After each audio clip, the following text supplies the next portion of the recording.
അപ്പൊ ഒന്നും ഇല്ലെന്നാണോ നീ പറയുന്നത്? ഇല്ലടാ. ജീവിതത്തിൽ ഒരു അഡിക്ഷൻ പോലും ഇല്ലാത്ത ഒരാളെ ഞാൻ ഇതുവരെ കണ്ടില്ല. കണ്ടോളൂ, ഞാനാണ് അയാൾ. നീ സിഗരറ്റും വലിക്കാറില്ലേ? കള്ളും കുടിക്കാറില്ല. പെണ്ണുടിയില്ല. ആ എടാ, ഞാനേ ഒരു വിഹിതത്തിന്റെ റീല് ഞാൻ നിനക്ക് അയച്ചിട്ട് കണ്ടു. അടിപൊളിയാ. ആദ്യം നിന്റെ അഡിക്ഷൻ എന്താന്ന് കണ്ടുപിടിക്കട്ടെ, എന്നിട്ട് ഞാൻ റീല് കണ്ടു കേട്ടാ. നീ എപ്പോഴും കാണും. സത്യം പറ, നീ മറ്റേ ബ്രൗൺ ഷുഗറിന്റെ ആളല്ലേ? ഞാൻ ഡയറ്റിലായതുകൊണ്ട് ഷുഗർ ഒന്നും കൂട്ടൂല, എനിക്കറിയാലോ. ബ്രൗൺ ബ്രെഡ് കഴിക്കും. ഉരുളല്ലേ ഈ സിഗരറ്റിനും കള്ളിനും ഒക്കെ സ്മെല്ലുള്ളതല്ലേ? നീ നൈസായിട്ട് മയക്കുമരുന്ന് പിടിച്ചിട്ടല്ലേ? കൊറോണ വന്നിട്ട് പോലും ഒരു ഡോളർ കഴിക്കാത്ത ഞാനാണ് മയക്കുമരുന്ന് കഴിക്കുന്നത്. ഒന്ന് പോടാ പോയി. അപ്പൊ അതുമല്ലല്ലേ നമ്മുടെ നാട്ടിലൂടെ തന്നെ മയക്കുമരുന്ന് കേസിന് മുക്കിയുണ്ട്. ഞാൻ അവന്റെ റീല് നിനക്ക് അയച്ചുതരാം. നിനക്ക് അവനെ പരിചയം നോക്കി ഏതവനാണ് അവൻ. കിട്ടി. എന്ത് കിട്ടി? നീ മറ്റേ ചായ അഡിക്റ്റ് അല്ലേടാ? ഞാൻ ചായ കുടിക്കാറില്ലല്ലോ. ഓ, നീ മറ്റേ കുലുക്കി സർബത്തിന്റെ ആളാണല്ലേ? എടാ, മറൈൻ ഡ്രൈവില് പുതിയ കുലുക്കിക്കട വന്നിട്ടുണ്ട്. ഞാൻ അതിന്റെ റീൽ അയച്ചുതരാം, നീ ഒന്ന് കണ്ടു നോക്കിയേ. നമുക്ക് എന്തായാലും പോണോട്ടോ.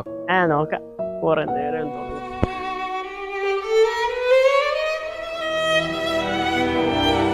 ഇപ്പൊ എനിക്ക് മനസ്സിലായി എന്താണ് നിന്റെ അഡിക്ഷൻ എന്ന്.